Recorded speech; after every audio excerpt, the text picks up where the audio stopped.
আন্তর্জাতিকভাবে এই বিচারগুলো মানসম্পন্ন হচ্ছে না, স্বচ্ছ নয়। এখানে যে বিচার হয়েছে, জাজমেন্ট যেগুলো হয়েছে, বড় বড় বিশেষজ্ঞ আইনজীবী বিচারক যারা সম্পর্কে আন্তর্জাতিকভাবে বিশ্লেষণ করেছেন, এই বিচারগুলো ভুল বিচার হয়েছে অনেক জায়গায়, এবং এ ব্যাপারে তারা মন্তব্য করেছেন বিভিন্নভাবে।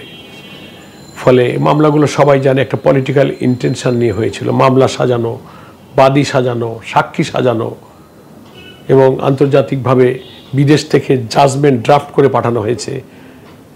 স্কাইপে কেলেঙ্কারি, ট্রাইব্যুনালের সামনে থেকে সাক্ষীকে গুম করে নিয়ে যাওয়া, তো সারা দুনিয়াতে ব্যাপকভাবে এটা লেখালেখি হয়েছে।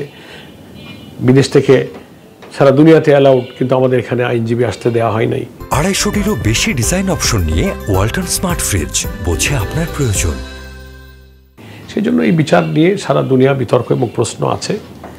আইনি ব্যাপার তো কেবল একটা সরকারের পরিবর্তনে, নতুন একটা সরকারের গঠন করার যে প্রক্রিয়া, প্রচেষ্টা চলছে, আমরা পরীক্ষা নিরীক্ষা করে দেখব। এবং সম্প্রতি ব্রিটিশ সুপ্রিম কোর্টে একটা জাজমেন্ট, সেখানকার সুপ্রিম কোর্টের চিফ জাস্টিস জাজমেন্ট দিয়েছেন। সেখানে তাদের অবজারভেশনে বাংলাদেশের এই ওয়ার ক্রাইম ট্রাইব্যুনালের যে সমস্ত জাজমেন্ট নিয়ে তাদেরও কিছু গুরুত্বপূর্ণ অবজারভেশন আছে।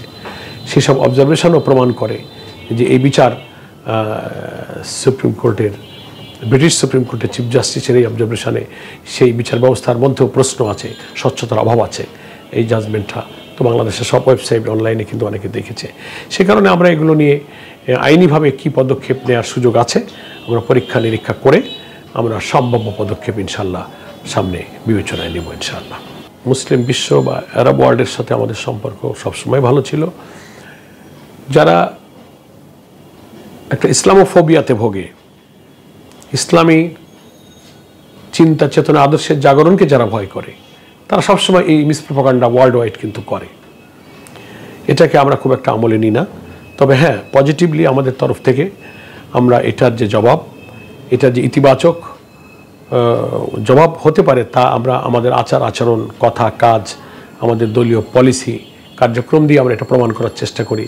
তারা এদেশে ইসলামী আন্দোলনকে, বিশেষ করে জামাত ইসলামীকে একটা এক্সট্রিমিস্ট, টেরোরিস্ট, একটা ফান্ডামেন্টালিস্ট, এই জাতীয় কথা বলে এটাকে খানিকটা অপপ্রচার করে, মিসপ্রোপাগান্ডা করে তারা জাতিকে এবং দুনিয়াকে বিভ্রান্ত করতে চেয়েছিল। কিন্তু ইসলামী ছাত্র শিবির, জামাত ইসলামী, তার কর্মসূচি, তার কার্যক্রম, মাঠে ময়দানে তার আদর্শ, নৈতিকতা, তার ধৈর্য, তার সহনশীলতা এবং নিয়মতান্ত্রিক, গণতান্ত্রিক এবং পার্লামেন্টারি ডেমোক্রেসির মধ্য দিয়ে যে আমরা সরকার পরিবর্তন চাই, তাদের ভাষায় তথাকথিত যে জঙ্গিবাদ,